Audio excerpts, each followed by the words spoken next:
Madhya Pradesh, India's tiger state, is facing a troubling reality. In just the first 4 months of this year, 26 tigers have already died across the state. The causes are alarming: electrocution, poaching, and infections. At the Kanha Tiger Reserve alone, 3 tiger cubs from the same mother died this month.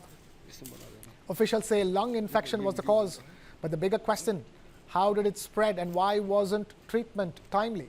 The crisis is not new. Tiger deaths have been rising steadily year after year. 2021, 34 deaths. 2022, 43. The next year in 2023, 45. In 2024, 46. And last year in 2025, 55 tiger deaths. And now 26 deaths in 2026 in just the first 4 months. Experts are warning of serious lapses. Forest activist Ajay Dubey says patrolling is weak, surveillance is failing, and illegal activities like poaching and even opium cultivation are taking place. The political heat is rising too. Leader of the opposition, Umang Singhar, has questioned the government, asking what results have come despite crores spent on conservation.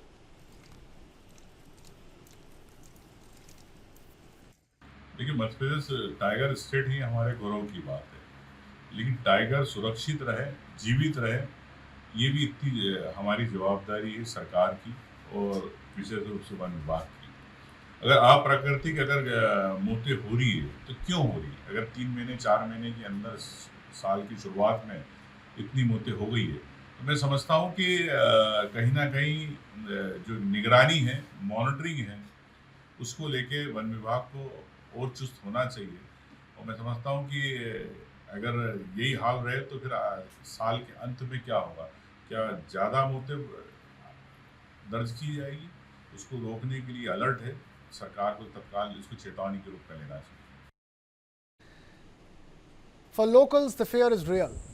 If this continues, the forests and the livelihoods tied to tiger tourism could suffer irreversible damage. The big question now is, can the tiger state protect its own tigers, or is its identity at risk? यहाँ पे अभी हमें 3 कब्स, जो एक ही माँ के कब्स थे, 4 में से 3 की डेथ हुई थी, जो जिनका हमने पीएम भी करवाया।